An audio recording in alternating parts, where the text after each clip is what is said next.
Magandang araw. So for today's ganap nga ay samahan nyo naman ako lumabas ng bahay. At ako nga pala umupo muna dito habang iniintay ko yung friend ko. Yung mga order yan siya. Pati ito.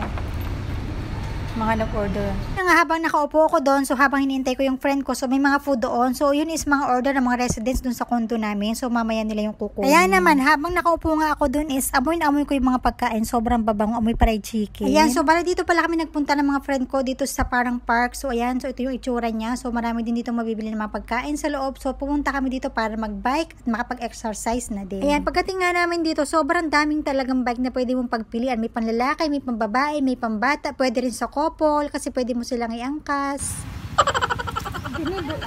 Sa totoo lang, sobrang nahirapan talaga kaming pumili dyan, pero syempre nakapili pa rin kami. Ito yung napili namin, may angkasan siya sa likod. Yung nagbabantay nga dyan is parang naiinis na sa amin kasi nga hindi namin alam kung ano talaga yung pipiliin naming bike kasi nga sobrang daming pwedeng pagpilian. Guys, nandito ako nakasakay sa bike. Tignan mo guys, sobrang ganda ng...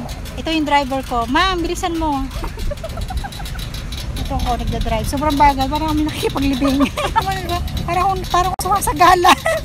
So ayan, ang sayang nga namin dito kasi ang cute ng napili namin na bike. So ayan, kung makikita yung nakaangkas ako. Tapos ito yung driver ko, yung friend ko. Grabe nga yung mga tawanan namin dyan kasi ang cute talaga na napili namin na bike. Yun na nga lang, nung pinapaanda na namin, doon lang namin napansin na napakaingi pala ng bike nito. Parang kami may hinihilang bakal. Ayan yung pick ko doon. Paminsan-minsan talaga, masarap talagang lumabas ng bahay. Lalo kapag ganito yung iyong pupuntahan.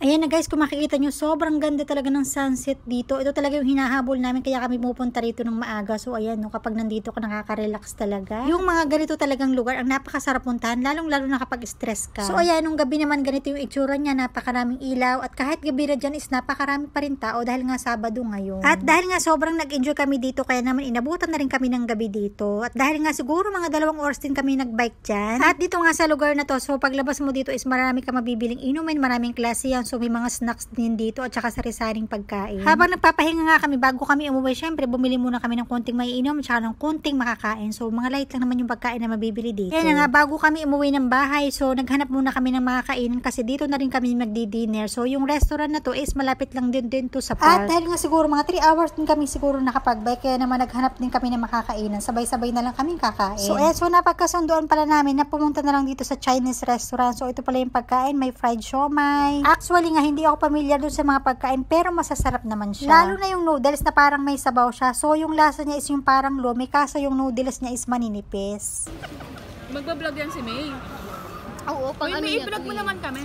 Karamihan talaga ng mga Chinese food, halos gusto ko rin lahat kasi nga kung paano sila magluto is parang Filipino style lang din. Uy, no! I-vlog mo naman siya. Masarap din.